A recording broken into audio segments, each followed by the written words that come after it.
Assalamualaikum warahmatullahi wabarakatuh.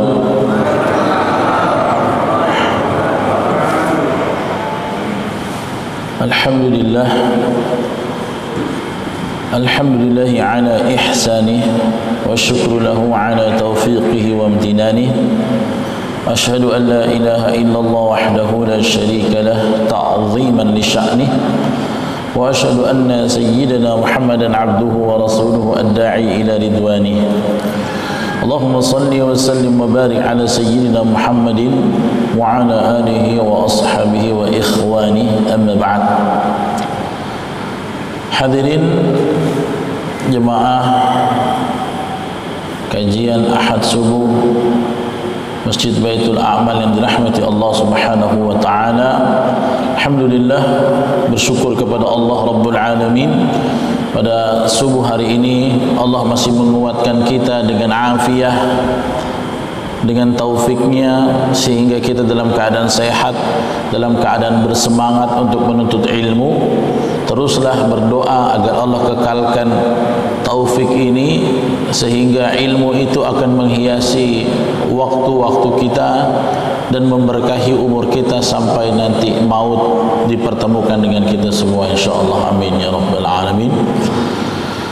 Baik, untuk tidak memperpanjang mukaddimah saya, kita lanjutkan pengajian tafsir Ibnu Katsir surah Al-Hujurat, yang kita akan bahas hari ini ayat 11 dan 12. Ayat 11 dan 12. Oke, ya, mudah-mudahan bisa dibahas dua-duanya. Walaupun tidak, satu ayat ini cukup banyak juga, ayat 11. Ya, bisa kita kaji dan kita amalkan bersama bi fadlihil azim. Baik, silakan yang membawa Quran dibuka Al-Hujurat ayat 11, kalau yang atau mau menyaksikan di layar bisa. Kita baca dulu sama-sama ya, agar Allah turunkan rahmat, sakinah, barakah dengan tilawah Al-Quran kita ini. Saya baca, Bapak Ibu ikuti. A'udzu billahi minasy syaithanir rajim.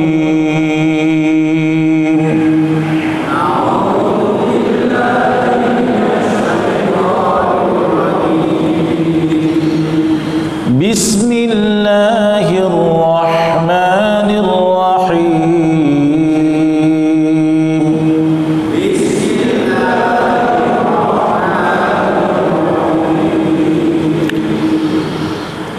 Ya ayyuhalladzina amanu la yaskhar qaumun min qaumin asa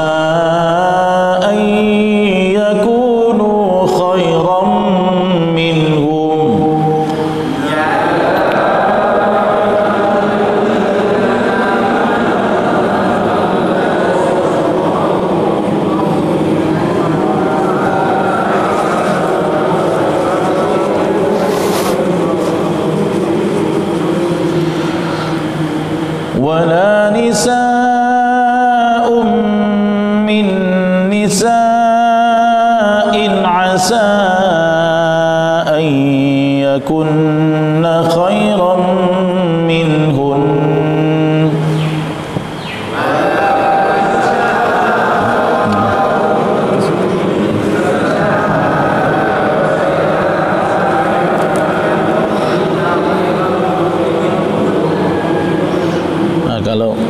Kalau berhenti di nun bertasydid itu gitu ya, minhun, tahan dulu, gunah dulu ya.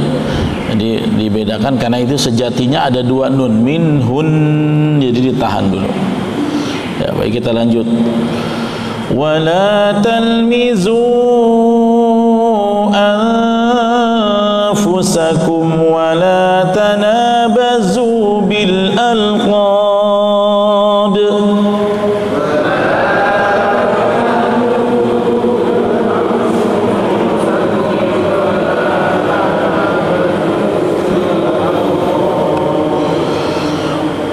Bi'sal ismul fusuq ba'dal iman.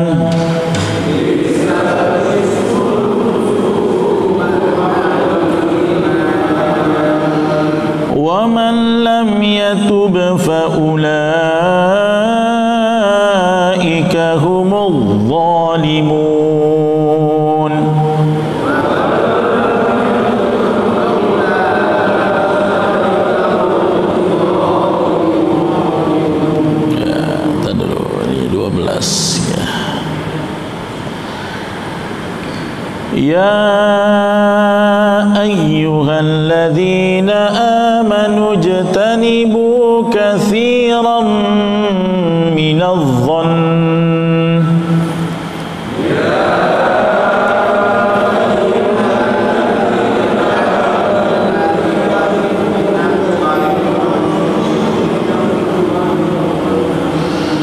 Inna ba'dadh-dhanni itsm.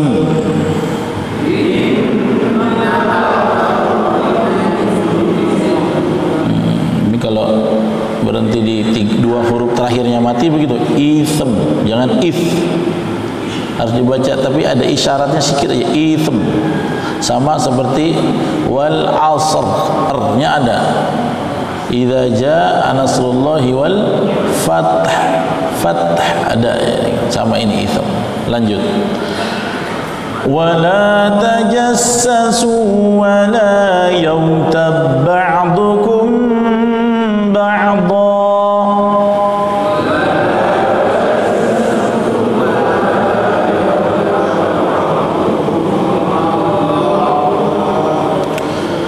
Ayuhibbu ahadukum an ya'kula lahma akhihi maytan fakarihtumuh.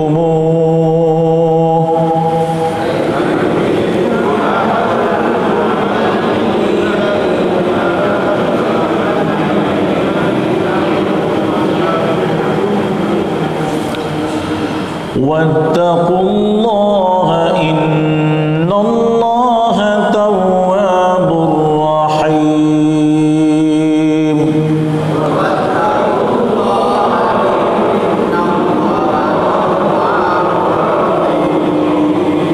Baik ya, kita kembali dulu ke ayat 11. Biiznillah, mudah-mudahan bisa kita bahas dengan tuntas. Nah, perhatikan jemaah sekalian, ayat 11 dalam surah Al-Hujurat ini, larangan yang pertama tuh, hai orang-orang yang beriman, janganlah suatu kaum min qaumin, ya, memperolok-olok kaum yang lain. La yaskhar, artinya jangan ngolok-ngolok satu kaum mengolok kaum yang lain. Kenapa? Asa ayyakunu khairam minhum. Karena boleh jadi mereka itu lebih baik dari mereka. Maksudnya mereka yang diolok-olok justru lebih bagus daripada yang ngolok. Malah malu sendiri kan? Wala nisa'um min nisa'in, ya. Dan juga wanita-wanita, jangan pula wanita-wanita mengolok-olok wanita yang lain. Sama alasannya, asa ayyakunna khairam minhun. Boleh jadi wanita yang diolok-olok itu lebih baik daripada yang mereka yang memperolok-olok. Kemudian Allah lanjutkan, wala talmizu anfusakum, jangan, wala talmizu, janganlah kalian mencela anfusakum, diri kalian sendiri. Wala tanabazu, dan janganlah kamu panggil bil alqab, dengan lakop-lakop, gelaran-gelaran yang buruk, yang jelek, ya. Bi'salismul fusuqu ba'dal iman. Bi'salismu, sejelek-jelek nama panggilan adalah panggilan al-fusuq, ya, panggilan yang buruk ba'dal iman, setelah beriman. Wa man lam yatub, maka barang siapa yang tidak bertobat, faulaika humul zalimun, mereka adalah orang-orang yang zalim. Ya, baik, ayat ini mengandung beberapa nilai. Yang pertama, jangan mencela satu kaum kepada kaum yang lain. Kenapa? Biasanya kalau ada kaum mencela kaum yang lain itu untuk merendahkan objek yang dia cela, padahal sebenarnya dia sendiri rendah. Ya, makanya ketika ada orang yang ngolok-ngolok kamu, sebenarnya dia ingin merendahkan kamu, dan sebenarnya itu menunjukkan kalau akhlak dia lebih rendah lagi. Makanya kalau ada orang diolok-olok atau kita yang jadi target diolok-olok orang, gak usah dibalas lagi dengan olok-olok. Berarti kita sama rendahnya. Ya, tidak perlu dibalas begini begitu begini begitu. Apalagi jadi pemimpin, jadi pimpinan, jadi public figure, jadi guru, jadi pejabat, apapun lah itu. Kalau diolok-olok biarin aja, biar dia alirkan pahala buat kita terus menerus. Jangan dibalas dengan olok-olok, berarti sama juga kita menghancurkan diri kita sendiri, merendahkan diri kita sendiri. Ya. Yang kedua di sini dalam ayat ini larangan memanggil dengan gelar-gelar yang jelek, yang buruk, nggak boleh. Ya. Nanti saya ceritakan di antaranya Imam Ibnu Katsir menukilkan kisah Rasulullah ya bertemu dengan beberapa kabilah, beliau memanggil dengan kebiasaan kabilah itu. Rupanya Nabi tahu nama panggilannya itu saja, dan rupanya orang yang dipanggil dengan lakop itu, dengan gelar itu nggak suka. Sampai ketika dipanggil dengan gelar itu oleh Nabi, sahabatnya itu bilang, "Ya Rasulullah, jangan panggil begitu. Dia tak suka tuh, nggak suka dipanggil begitu." Tapi kata Nabi, "Aku dengarnya kalian manggil pakai itu." Nah, makanya harus lebih teliti. Ya, memanggil gelaran orang, jangan gelar-gelar yang jelek. Nah, ini Al-Imam Ibnu Katsir mengatakan Allah Subhanahu wa taala melarang dari ngolok-ngolok orang lain. Nah, sebagaimana hadis sahih bahwasanya orang yang mengolok orang lain tanda dia sombong, dia belagu.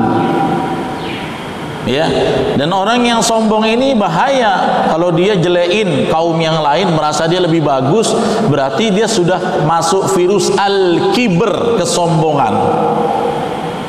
Nah, kalau kita sudah masuk perasaan al-kibr, merasa lebih baik, best dari yang lain, masuk surganya susah. Ya. Makanya kata Nabi sallallahu alaihi wasallam, la yadkhulul jannah, tidak masuk surga man kana fi qalbihi mithqala dzarratin min kibrin, siapa yang di dalam hatinya ada sebiji atom kesombongan. Enggak boleh, sombong itu sebiji enggak boleh. Setitik enggak boleh ada sombong. Yang boleh sombong siapa? Allah saja. Manusia ngapain sombong? Orang sudah kecil, nonet, tidak berkuasa, nggak berdaya, dikasih corona aja udah keleper-keleper, sombong pula di atas muka bumi. Dikasih corona aja udah masuk rumah sakit sebulan lebih macam saya gitu ya. Apa lagi mau sombong? Merasa kuat, terus mengolok ciptaan Allah yang lain. Waduh, jangan ya. Dan definisi sombong, nah di sini Imam Ibnu Katsir menukilkan hadis Nabi ya, bahwasanya al-kibru batarul haq wa ghamsun nas. Ya, ada dua riwayat, ada wa ghamtun nas, ada wa ghamsun nas. Ya, jadi jangan merasa lebih baik, bahkan jadilah orang yang merasa lebih kurang lah gitu ya. Dalam dunia juga begitu, dalam dunia masih kurang. Dalam urusan akhirat apalagi merasalah kurang. Jangan merasa membusungkan dada lebih baik daripada yang lain. Karena apa? Karena iblis gagal jadi penghuni surga karena sombong, merasa lebih baik dari Adam.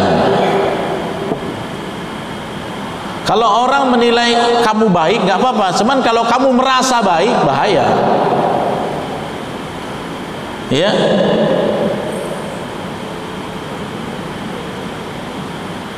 Kamu dibilang orang soleh, silakan, tapi engkau merasa soleh, innalillah. Ya, jangan merasa lebih baik. Makanya alasan ketika iblis tidak mau sujud sama Adam apa? Kan disuruh sujud kan? Wa idh qulna lil malaikati isjudu li Adam fasajadu illa iblis aba wastakbar. Dia enggan dan sombong kan? Apa penyebab sombongnya? Di surat Al-A'raf Allah jelaskan lagi. Kenapa kau ente enggak mau sujud wahai iblis sama Adam? Apa kata dia? Ana khairum minhu, aku lebih best dari dia. Ha kan? Lihat. Aku lebih baik dari dia. khalaqtani min nar wa khalaqtahu min tin. Aku diciptakan dari api, dia dari tanah. Masa api sujud sama tanah? Nggak level, bro. Diusir dari surga. Karena apa? Al-kibr, sombong. Hati-hati. Nah, ini secara nggak sadar sifat iblisiah ini muncul di manusia. Ketika jumpa saudaranya itu mungkin secara karir pendidikan nggak lebih dari dia. Saya S3, dia S-teler. Dia dulu lah yang mulai salam. Iyalah. Saya ustadz, dia jamaah, jadi ketemu di jalan kan, Ustadz Reza di Batam, ketemulah misalnya di Megamall sama jamaah. Saya ustadz, jamaah dulu lah yang salam. Masa ustadz dulu? Sombong nih ustadz kayak gini, gagal masuk surga. Naudzubillah min dzalik. Makanya Islam itu meruntuhkan kasta itu. Dalam bab salam yang paling mulia siapa? Man yuqaddimu bis salam, yang lebih dulu ngajuin. Masya Allah, 30 pahala. Walaupun kamu S3 itu orang biasa, assalamualaikum, tidak bikin kamu hina. Justru Allah angkat derajatmu dunia dan akhirat. Jangan merasa lebih baik. Makanya ketika ada dua anak manusia putus silaturahim, bertengkar, kan biasa bertengkar tuh. Bertengkar tuh biasa. Nah, kadang-kadang kita bilang apa? Dia dulu lah yang datang, aku kan yang lebih tua. Itu sifat iblisi yang enggak ada. Yang lebih mulia siapa? Yang lebih dulu mengajukan islah. Ya, jangan merasa lebih baik. Ini dalam Islam mendahulukan salam itu justru lebih mulia. Berjabat tangan, yang ngajuin tangan dulu itu lebih mulia. Ya, jangan merasa baik. Apalagi kita mengolok-olok kaum yang lain karena merasa baik, ya. Nah, kenapa dari firman Allah ini Allah katakan janganlah satu kaum mengolok-olok kaum yang lain. Jangan pula wanita-wanita mengolok-olok wanita yang lain. Kan gini, dari kita sekolah aja sering ada namanya geng-geng. Ini kan ini salah satu cikal bakal. Ini geng ini geng itu, nanti itu geng itu enggak ini katanya, enggak gaul. Ini main ejek-ejek. Merasa lebih baik dari yang lain. Kalau berlomba pada yang baik itu boleh, tapi kalau merasa lebih baik itu jangan sampai. Nah, kenapa kita tidak boleh merendahkan apalagi sampai mengolok-olok? Karena hakikatnya engkau sedang merusak jiwamu sendiri. Makanya kata Allah dalam ayat ini, perhatikan di sini, wala talmizu anfusakum, dan janganlah kamu mencela dirimu sendiri. Kita kan kalau nyela orang lain nanti ada feedbacknya, orang akan menghina kita. Sama ini nih, mudah-mudahan sekarang bisa hilang. Dulu di zaman sekolah, ya, zaman sekolah kita dari kecil sampai sekarang ada yang namanya tradisi jelek, itu ngejek nama bapaknya. Ya. Nanti dia tahu nama bapaknya. Contoh nih ya, kalau ada nama yang sama, ini tidak ada kesamaan dalam skenario, ya. Contoh ada nama bapaknya Samsudin. Dipanggillah sama kawan, Udin, Samsudin. Sampai setiap bagi rapor, setiap siswa itu menyembunyikan nama orang tuanya. Karena saling mengolok-olok. Kawannya ini bapaknya Samsudin, yang satu lagi namanya Maman. Samsudin apa kabar? Engkau lah Maman katanya. Jadi mengejek-ngejek orang tua. Dan kalau engkau mengolok-olok, berarti kau sedang mengolok dirimu sendiri, karena orang yang kau ejek dia akan balik ejek. Makanya dalam kitab Adabul Mufrad yang ditulis Imam Bukhari itu, kalau engkau mencela orang lain, ya, salah satunya engkau mencela nama orang tua daripada sahabatmu atau saudaramu, dia akan mencela orang tuamu juga, berarti kau hakikatnya sedang mencela keluargamu sendiri. Makanya Nabi pernah mengatakan, jangan engkau mencela orang tuamu sendiri. Sahabat nanya, macam mana ada orang yang bisa mencela nama orang tuanya? Kayaknya nggak mungkin. Kata Nabi, yasubbu al-akharin, kamu mencela orang lain balas. Berarti kau memulai dulu, sehingga sebabnya feedbacknya orang tuamu dicela. Sekarang itu nggak boleh. Kalau ada adik-adik anak-anak kita begitu harus dilatih. Banggalah mempunyai nasab bapakmu, bangga. Makanya saya nggak pernah dari dulu nggak suka dengan tren-tren ejekan ini. Saya kalau ada teman nanya di rapot, nama bapak engkau siapa? Inilah nama bapakku Ishak, bangga saya jadi anaknya Ishak. Dan orang-orang Arab dulu, jangankan dari zaman ilmiah, dari zaman jahiliyah aja udah bangga punya nasab, Pak. Walaupun kadang bapaknya belum beriman. Contohnya Umar bin Khattab. Enggak disebutnya Umar aja lah, Khattabnya disimpan nanti diejek orang. Enggak, kan bangga mereka. Keturunan Khattab dari Bani siapa? Utsman bin Affan, Abdullah bin Abbas. Sehingga orang bangga dengan nasabnya. Saya bangga dengan Riza bin Ishaq. Allahu yarham. Bangga saya, nggak pernah ditutup-tutupin. Ini doktrin yang harus kita rubah. Mengolok nama orang tua itu justru menjatuhkan nama orang tua kita sendiri. Anak-anak sampai sekarang masih gitu nggak ya kira-kira? Ini Ustadz Akmal yang di sekolah pasti tahu nih. Bapaknya namanya ini diejek lah. Ya saya enggak, ya udah ejek aja, saya bangga. Nggak bikin sakit juga kan? Nggak bikin sakit. Ini jadi tradisi sampai sekarang. Kalau jadi anak sekolah di Indonesia, dia akan sembunyikan nama orang tuanya. Karena apa? Sudah biasa menjadi budaya olok mengolok. Kita ini sebagai orang-orang tua harus mendidik supaya mereka bangga. Dia itu anak siapa, nasabnya dari mana, dia bangga. Ya, dan itu digunakan Abdullah bin Umar, dipakai. Ya, nah itu. Jadi jangan sampai talmizu anfusakum, kamu mencela orang lain kan berarti kamu mencela dirimu sendiri. Dan orang yang begini itu akan terancam dengan neraka wail. Karena Allah berfirman, wailul likulli humazatil lumazah. Neraka wail, celakalah orang yang suka mengumpat lagi pencela. Humazah walumazah, ya, menjela dengan kata-kata.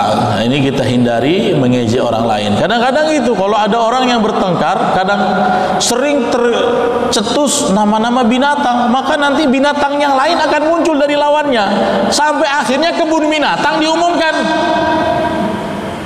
Kan begitu. Makanya sebaik-baiknya kalau lagi emosi, mendingan kau pergi aja daripada berlanjut ke kata-kata yang memberatkan timbangan amal dosa. Mendingan pergi aja. Kan begitu orang kalau berantem. Dasar engkau lah, katanya. Oh, engkau lah aing. Engkau lah, semuanya disebut. Akhirnya nama-nama binatang yang seperti itu disebut-sebut di absen. Enggak ada faedahnya. Mencela orang lain berarti kau mencela dirimu sendiri. Ya.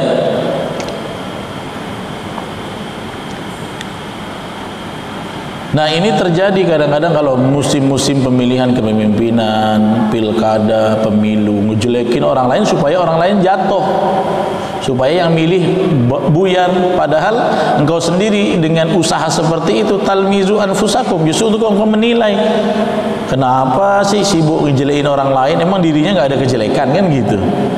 Makanya lebih baik kita itu fastabiqul khairat. Kalau harus berkontestasi, sibuklah dengan program yang bisa memikat hati umat daripada program menjelekkan lawanmu. Itu enggak sama sekali enggak produktif, justru akan berbalik kepada kita, ya.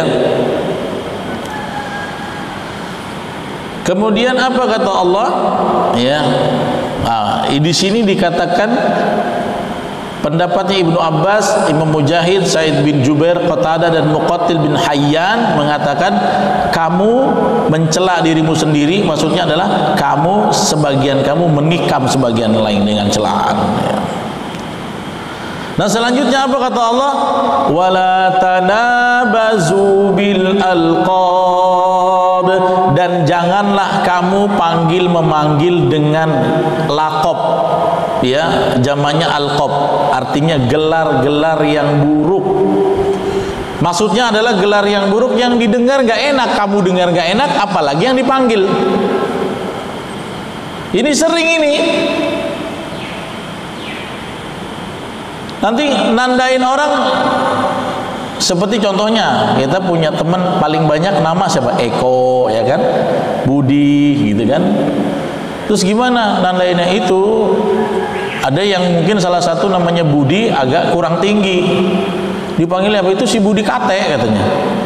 La ilaha illallah.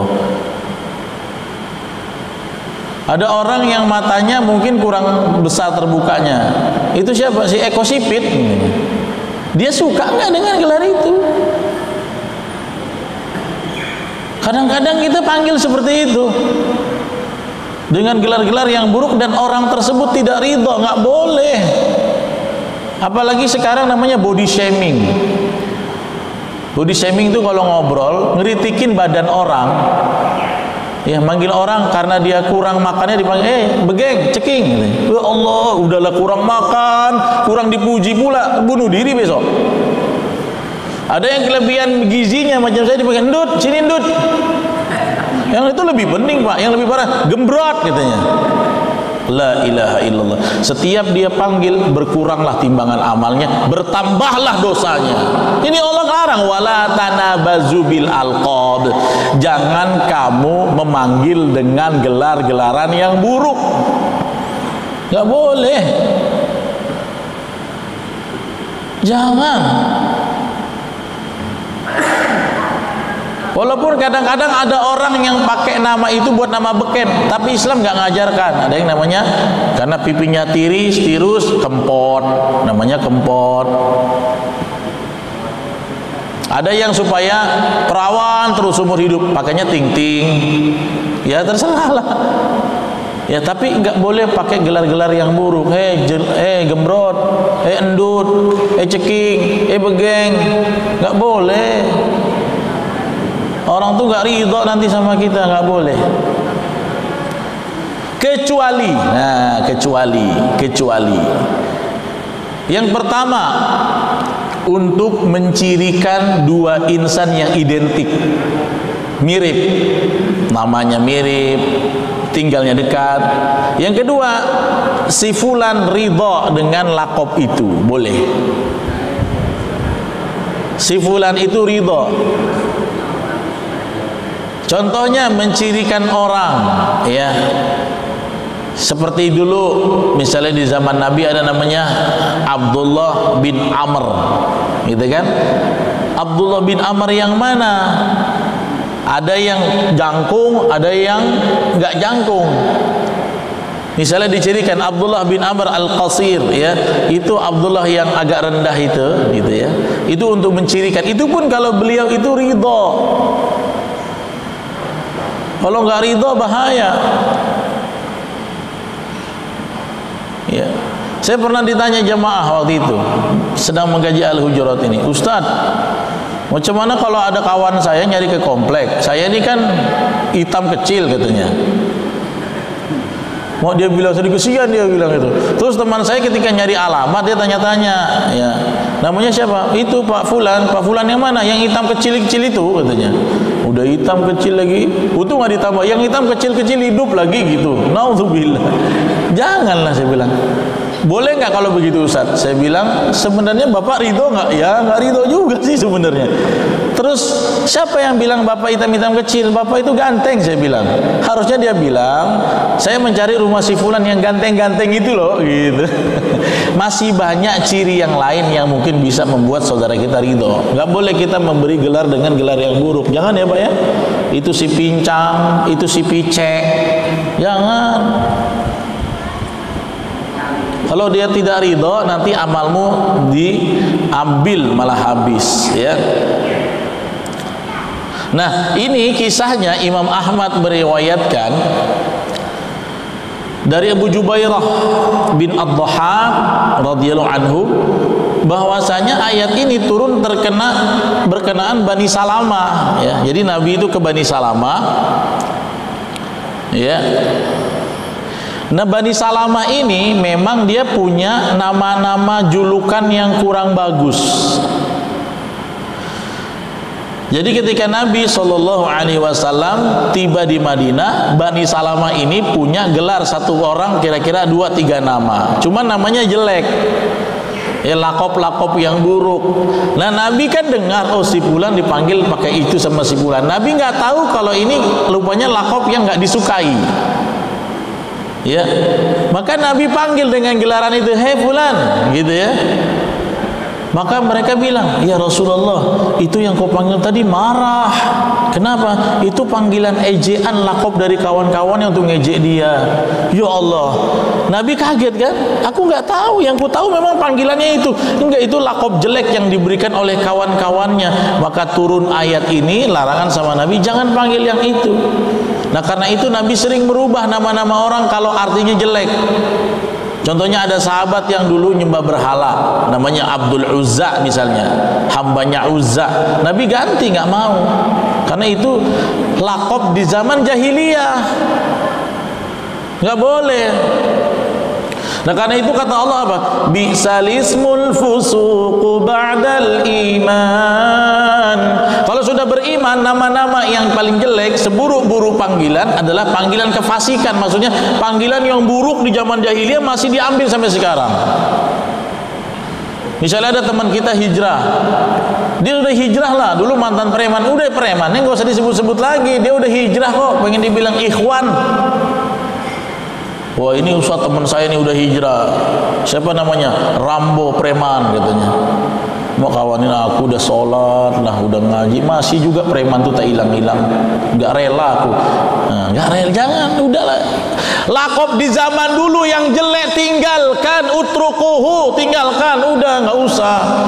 Karena sejelek-jelek panggilan setelah kau jadi orang beriman adalah panggilan kejahiliahan. Bi'salismul fusuqu ba'dal iman. Seburuk-buruk nama panggilan adalah panggilan yang fasik setelah dia beriman. Jangan. Ya. Dan ini gara-gara nama panggilan ini orang-orang jahiliyah itu pernah bertengkar. Tinggalkan. Ya. Maka pakailah gelar-gelar yang baik gitu. Ya. Supaya tidak menyakiti hati saudara kita, amal kita juga tidak habis, dan dianya juga ridho, tidak menyakiti saudara kita yang lain. Apalagi terkait orang yang sudah berubah. Orang yang sudah berubah hijrah itu pengennya diberikan apresiasi. Kecuali dia yang mau nggak sharing. Kau kan dulu preman misalnya, bagaimana nanti dia dakwah, bikin acara di depan orang-orang anak-anak pang misalnya, dia bikin story tentang itu boleh saja kalau dia berkenan. Tapi kadang ada orang-orang, kenapa tidak boleh disebut ya nama-nama yang fusuknya, yang jeleknya dari dulu. Mungkin dia sudah bertobat, dia sudah lupakan itu, tapi gara-gara kita panggil dia teringat lagi, luka lama itu terasa lagi. Jangan, ya. Nah, karena itu di dalam penutupan ayat Allah mengatakan apa? Orang yang masih belum bertobat dengan seperti itu, mereka orang-orang yang zalim. Kata Allah, wa man lam yatub, barang siapa yang tidak bertobat dari perbuatan tersebut, masih sering lakop-lakop jelek, ya. Ini termasuk saya ingatkan kepada anak-anakku, adik-adikku yang masih sekolah, jangan lagi menggelar kawan-kawan kalian dengan nama-nama jelek, apalagi ngejek nama orang tuanya. Jangan, habis pahalamu. Nanti orang tuamu nanti yang dibalas lebih parah lagi. Jangan. Ya, wa man lam yatub fa ulaika humudz zalimun. Nah, itu ayat 11 ya. Jadi nilainya itu ayat 11. Jangan sombong, merasa lebih baik, ya, jangan mengolok-olok orang, jangan memberi gelar-gelar yang buruk. Itu 3 poin dari ayat 11. Ya, kita mulai dengan hari ini sudah tahu, kita jaga-jaga lisan lah, kalau manggil kawan tuh yang baik-baik aja, yang buruk-buruk tinggalkan. Ya, kalau perlu kita, Nabi itu sering mengkonversi nama sahabat jadi bagus gitu. Yang tadi sepertinya namanya unsurnya dia dulu nyembah berhala, dirubah jadi lebih bagus sama Nabi, jadi Abdurrahman begitu. Dulu namanya Abdul Uzza, dirubah oleh Nabi kunyahnya jadi Abdurrahman. Jadi justru kita harus meninggalkan lakop yang jelek, memanggil dengan gelaran-gelaran yang lebih baik. Ya. Nah, ayat 12 ini coba kita terjemahnya dulu saja, baru kita kaji nanti tafsirnya kalau memungkinkan waktunya. Ini ada 3 larangan, ya. Yang pertama, ya ayyuhalladzina amanu jatanibu, wahai orang-orang beriman, jauhilah dari kalian semua katsiran, ya, kebanyakan dari minadh-dhon. Dhon ini prasangka. Dhon ini dugaan, asumsi. Jadi kita berasumsi itu boleh, tapi harus pilah-pilah. Karena sebagian besar asumsi itu membawa kamu malah berdosa. Kenapa kata Allah? Inna ba'dadh-dhanni itsm. Sesungguhnya sebagian besar ba'dadh-dhanni itsm, ya. Sebagian besar dari prasangka itu dosa, itsmun, ya. Kemudian apa kata Allah? Wala tajassasu. Tajassasu ini tajasus, mencari-cari salah orang. Sengaja nyari-nyari, ngorek-ngorek. Ya sekarang ini infotainment lagi heboh dengan penyanyi religi yang dituduh sebagai pelakor. Itu setiap hari media nyari, korek-korek makin dalam aibnya. Inilah perbuatan tajasus hakiki yang membuat lidahnya terpotong-potong di neraka nanti. Asal buka Facebook beritanya itu terus, sedih ya. Ya, Allah katakan wala tajassasu, ya, jangan kalian mencari kesalahan. Wala yaghtab ba'dukum ba'dha, jangan kalian menggibah atau menggunjing. Ba'dukum ba'dha, antara kalian dan yang lain, saling menggunjing, ya. Dan Allah mengatakan dalam ayat ini, istilah kamu menggibah itu perumpamaannya seperti kau makan daging saudaramu. Nah, jangan kalian menggunjing satu sama yang lain. Ayuhibbu ahadukum, apakah seorang di antara kalian suka ayyakula lahma, dia memakan daging, lahma artinya daging, akhihi saudaranya, maitan, dalam keadaan mayat. Fakarihtumu, maka pasti kamu merasa jijik. Kalau disuruh makan daging manusia mau nggak Pak? Jijik kan? Itulah ngomongin orang tuh sama kayak itu. Ngomongin orang kayak makan dagingnya sama. Ya. Wattaqullah, dan bertakwalah pada Allah, takutlah pada Allah. Innallaha tawwabur rahim, sesungguhnya Allah Maha menerima tobat dan Maha penyayang. Jadi garis besar tentang ayat 12 ini, larangan berbanyak buruk sangka atau berprasangka, larangan tajasus, nyari kesalahan orang dengan sengaja untuk menjatuhkan dia, apalagi kemudian larangan ghibah, ya. Walaupun sebenarnya gibah itu nggak semuanya terlarang, ada gibah yang boleh. Nah, cuman saya nggak tahu waktunya cukup atau enggak. Sampai jam berapa kita? Udah cukup? Nah, udah cukup. Tanya-tanya dulu, nanti kita bahas kalau memang ada umur dan kesempatan pendalaman ayat 12 ini, ya. Cukup dulu ya. Baik, silakan yang mau bertanya. Lakop ya, menggelar ya. Beda, menjelekkan itu kan secara kelakuannya, tapi ini memang khusus panggilannya. Makanya ayatnya adalah wala tanabazu bil alqab, jangan kamu memberi gelaran dengan gelar-gelar yang buruk, ya. Oh, udah ada.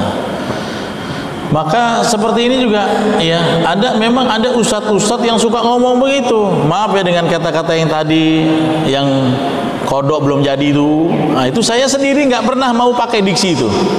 Sampai detik ini saya nggak mau pakai. Walaupun dalam situasi politik kadang-kadang pandangan saya ada di sisi yang sini, tapi saya sama sekali tidak mau ngucap kata-kata itu. Nggak mau. Saya sampai sekarang saya tutup. Nggak pernah saya pakai. Ya karena kita sudah tahu ayatnya, tidak boleh memberi gelaran yang buruk, walaupun emang kelakuannya udah buruk. Tapi kita tidak boleh menyematkan lakop-lakop yang jelek seperti itu, ya. Kecuali orang yang sudah jelas permusuhannya kepada Islam. Jangankan lakop, doa buruk aja boleh, ya kan? La'anahullah, nah, seperti itu ya. Orang-orang munafik, la'anahullah, semoga dilaknat Allah. Itu pun kadang-kadang melaknat berlebihan, pernah ditegur oleh Allah. Rasulullah itu pernah, ini sejarahnya kunut subuh. Sejarahnya kunut subuh itu kan terjadi ketika huffaz min ashabi Rasulillahi qutilu. hafiz Quran terbunuh banyak gara-gara waktu itu di sebuah kabilah namanya Zakwan minta dikirim pengajar hafiz. Kemudian dikirimlah oleh Nabi banyak diantara para hafiz Quran, puluhan dikirim. Rupanya sampai tengah jalan dibunuh semua, dibantai habis. Orang munafik ini. Nabi marah. Sampai apa? Nabi berkunut sebulan penuh melaknat si kabilah itu. Allahumma al'an bani fulan wa fulan, Allahumma al'an. Turun ayat. Padahal memang terlaknat dia membunuh para hafiz, dan memang dia tahu salah satu melemahkan Islam habisin hafiznya. Dihabisin sama dia. Jadi sampai di tengah jalan dibunuh semua. Padahal tadinya apa? Minta guru Quran dikirim. Ya. Akhirnya Nabi melaknat, tetapi turunlah ayat. Dalam surah Ali Imran, saya lupa ayat berapa ya.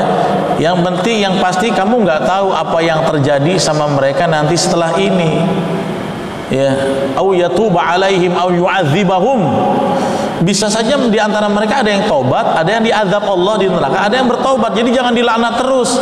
Nah, karena itu ada lafaz dari Sayyidina Ali, Allahumma hdini fiman hadait. Itu sejarahnya. Ya, makanya sejarahnya waktu itu kan dalam keadaan gawat terbunuhnya para hafiz, Nabi berkunut. Itulah yang menjadi pendapat Imam Syafi'i. Nabi itu setelah itu berkunut terus hatta faraqat dunya, sampai beliau berpisah dengan dunia. Walaupun perbedaan mazhab itu beda-beda. Imam Hambali mengatakan kunut tidak. Bahkan beliau mengatakan kunut itu merupakan bid'ah. Imam Ahmad bin Hambal. Imam Maliki bilang sunnah. Imam Syafi'i bilang sunnah. Padahal Imam Syafi'i gurunya Imam Ahmad, tapi Imam Ahmad bilang kunut itu tidak sunnah. Imam Maliki cuma beda, kunutnya itu sebelum ruku oleh Imam Malik. Jadi habis baca surat, baca Allahumma hdina fiman hadait, itu sebelum ruku. Itu perbedaan khilafiyah, nggak ada masalah. Ya, mau kunut mau enggak nggak ada masalah. Jadi nggak perlu kita pertajam masalah itu.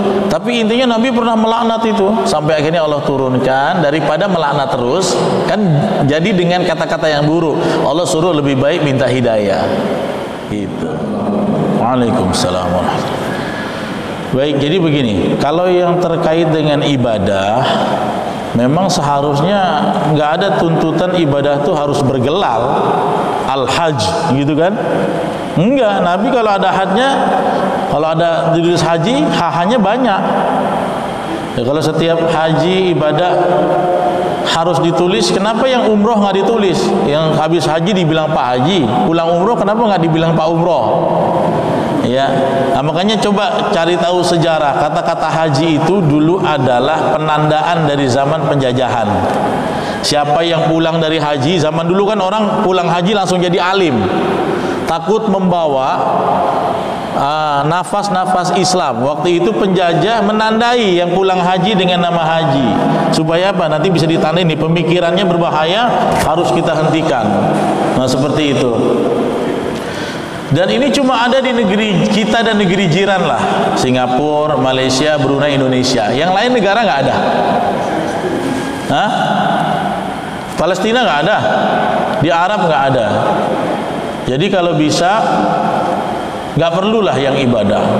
Nah, kemudian seperti gerak al-hafidh itu kadang-kadang yang ngasih itu orang, bukan kita merasa baik. Kalau orang udah ngasih bilang jangan, nah kita kan nggak bisa nahan-nahan seperti itu ya.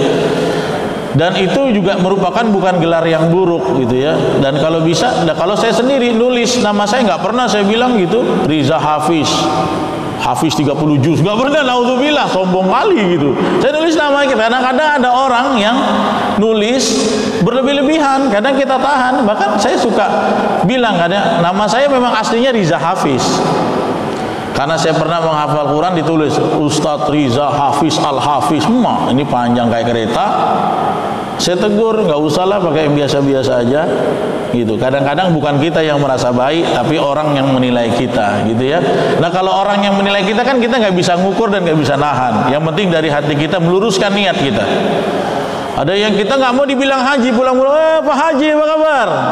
Pak Haji apa kabar? Bukan kita yang mau, tapi dia yang Mungkin sumringah kita pulang dari haji dia menggelari itu, kita nggak bisa nahan, kita nggak bisa melarang. Yang penting jangan kita ini al-kibr aja, merasa diri sendiri. Giliran undangan nggak disebut gelarnya, merajuk. Giliran infak ditulis di papan pengumuman infak, gelarnya nggak ditulis, marah. Oh, kalau nulis nama aku lengkap sedikit lah. Itu kan ada titelnya, Riza Hafiz, SPD, MPD, MBA, PPD, Mayangsari, Bakti. Marah gitu. Itu tandanya memang dia pengen gila pujian gitu ya. Nah, adapun khusus untuk gelar akademik, kalau pandangan saya nggak ada masalah sebagai pertanggungjawaban akademis. Dan yang kedua, supaya orang itu tahu kita ini ada di bidang apa. Dan itu pertanggungjawaban akademik loh. Nggak bisa orang pakai titel sembarangan, tiba-tiba diklaim ini nggak pernah dia kuliah di sini. Tanjung Pinang kan heboh tuh BUMD. BUMD Tanjung Pinang heboh karena di antara direksi pimpinannya ada yang menggunakan gelar SSI kalau nggak salah saya ya. Padahal dia belajarnya sastra. Ya, saya nggak begitu paham kalau gelar SS itu saint katanya. Kalau sastra itu lain katanya. Ya, wallahualam. Akhirnya rupanya nanti nyalainnya Disduk. Waktu dia ngirim ijazah, Disduk tuh salah menulis titelnya. Oh, sampai heboh laginya gitu. Nah, makanya harus dijelaskan gelar akademik ya. Gelar akademik ini untuk menandakan dia di bidang apa. Walaupun tahun ini ada perubahan gelar yang bikin bingung lagi. Ya, ini kan setiap menteri baru berubah kebijakan, menteri pendidikan. Dulu tuh kita tahu ya, kalau yang titelnya SPDI pasti guru agama, keguruan akta 4, ya Ustaz ya. Kalau yang SAG biasanya fakultas dakwah. Kalau yang SHI dia pasti hukum Islam, penghulu nih biasanya SHI. Sekarang udah nggak ada lagi semua SHI. Kalau yang SH saja itu hukum perdata Islam, hukum perdata. Kalau yang gelarnya SHII-nya besar, hubungan internasional. Jadi kita bisa tahu di mana orang ini punya keahlian khususnya yang lebih substantif. Nah, sekarang enggak, hukum Islam, hukum perdata sama SH semua. Guru dulu ya, kalau guru PAUD SPD AUD gitu kan. SPD SD, sarjana pendidikan sekolah dasar. Sekarang enggak, mau guru apa juga SPD semua. Guru agama Islam SPD juga sekarang lulusannya kan, itu dirubah. Nah, walaupun waktu itu tahun 2008 sempat teman-teman lulusan hukum Islam protes karena di waktu itu namanya Dinas Pendidikan, bukan Kemendikbud ya, dulu namanya Dinas Pendidikan. Lulusan sarjana hukum Islam tuh HI-nya, I-nya kecil. Mereka lulusan se-Indonesia ngajuin, kami Islam, kata-kata Islam singkatannya SHI, I-nya tuh harus besar. Oh, nggak bisa, ini SHI yang besar sudah punya sarjana hubungan internasional. Akhirnya jadi klaim. Nah, itu kalau masalah jenjang akademik, kalau menurut saya tidak mengapa. Yang penting dia pertanggungjawabkan. Yang masalah dia pakai titel, dia nggak pernah lulus di situ. Nah, ini namanya penipuan ya, sebagai pertanggungjawaban akademik ya. Jadi itu diperbolehkan. Kadang-kadang kita nonton ya, kadang-kadang kita lihat nih, ada orang yang doktor di bidang apa, kita kan pengen nanya ya, di bidang apa? Oh, saya di bidang pendidikan, oh saya di bidang hukum, oh saya di bidang tafsir ya, dan lain-lain. Assalamualaikum warahmatullahi wabarakatuh. Jadi itu termasuk lakop yang jelek ya. Tapi kita semua angkatan manggil itu. Nah, kalau bisa Bapak, kita kan sudah kaji ini, Bapak jangan ikutan. Jangan ikut-ikutan dengan syubhat yang sudah terjadi. Justru mungkin dengan adanya satu orang dari Bapak yang tidak mengikuti gelar buruk itu, nanti teman-teman yang lain terinspirasi untuk merubah. Pakai aja nama aslinya. Ya, jadi ketika teman-teman yang lain kompak ngomong itu, kita beda yang lain, kita panggil nama aslinya supaya mereka tuh berpikir, kenapa si fulan ini nggak mau manggil dengan nama kayak kita? Kayaknya mereka iya ya, nggak enak juga ya dipanggil dengan nama itu. Nah, mudah-mudahan bisa jadi inspirasi buat yang lain tanpa harus menyalahkan. Nanti kalau kita salahkan ribut itu. Tapi kita contohkan saja ya. Jadi kalau bisa yang seperti itu ditinggalkan. Apalagi mungkin dulu dia tinggi kayak cacing, dipanggil lecing. Mungkin nanti berapa tahun lagi dia gemuk kan? Berarti sudah dia tinggalkan itu keburukan yang lama. Tapi kenapa gelar itu masih ada ya? sebaiknya memang kita hindari, jangan ikuti seperti yang Bapak tanya tadi. Apalagi zaman now ada istilah yang kampret, yang cebong. Saya nggak pernah mau pakai diksi itu. Makanya orang ngomong biar aja, saya tidak. Ya, lebih baik kita ngomong lebih jelas. Nomor 1, nomor 2, kubu A, kubu B, itu lebih jelas daripada memberi gelaran yang buruk. Dan ketika orang menyematkan itu, naudzubillah min dzalik, kita jauhi, karena lisan kita ini beratnya Pak, ditimbang nanti Pak di hari kiamat. Baik, jadi gini, gelar Al-Hafiz itu tren orang Indonesia. Dalam perspektif orang Indonesia, Al-Hafiz itu orang yang sudah selesai menghafal Al-Quran 30 juz. Dalam lebih global lagi nih, kalau dalam kitab-kitab para ulama, Al-Hafiz itu hafal 30 juz, paham maknanya, menguasai seluruh tafsirnya. Makanya Imam Ibnu Katsir disebut Al-Hafiz Ibnu Katsir. Itu juga bukan beliau pengen baik-baik membanggakan diri, orang-orang yang menggelari Ibnu Katsir Al-Hafiz. Nah, kalau sekarang kan ada anak kecil umur 15 tahun, dia cuma sudah hafal, teman belum ngerti, dibilang Al-Hafiz. Itu perspektif kita orang Indonesia. Ya, jadi sebenarnya terserah saja. Ya, kalau kita sebagai orang yang hafal Quran juga nggak perlulah gelar-gelar itu. Cukuplah gelar itu di sisi Allah Subhanahu wa taala. Ya. Nah, jadi seperti itu, sama seperti qori, Pak. Qori itu kalau di Indonesia orang yang pandai lagu-lagu. Pandai lagu-lagu kan, baca ta'awudznya tuh nadanya itu qori. Dalam ilmu keislaman secara utuh, bukan cuma di Indonesia, qori itu adalah orang yang ahli Al-Quran 30 juz dan riwayat-riwayat qiraat yang lain. Makanya kadang-kadang sekup istilah dalam negeri kita itu menjadi agak lebih kecil, dan ini nggak ada standar bakunya. Jadi nggak ada standar bakunya. Ya, qori itu ya orang yang hafal qiraat sab'ah, qiraat asyara, dia bisa baca wadduha, dia ngerti baca wadduha. Kalau di kita qori yang bisa lagu aja, walaupun nggak ahli kali lah sama Qur'annya. Nah, itu yang menjadi barometer kita itu berbeda. Makanya nggak ada standar bakunya. Kalau saya bilang nggak usah lah gini-gini, ya nggak usah lah pakai gelar-gelar seperti itu. Ya, saya pun kalau di beberapa tim ofisial saya yang ngedit-ngedit nama saya sendiri, nggak pernah saya suruh pakai itu, nggak pernah sampai sekarang. Ya, tapi kalau ada orang yang nyebut-nyebut, kadang-kadang kita akan mendengar tausiah dari Ustadz ini Al-Hafiz, kita tak bisa, jangan kan, nggak mungkin gitu. Ya, jadi seperti itu. Yang penting kita terpulang pada diri kita. Apalagi teman-teman yang sudah, itu kan merupakan ibadah ya. Jaga, nggak usah terlalu gila pujian.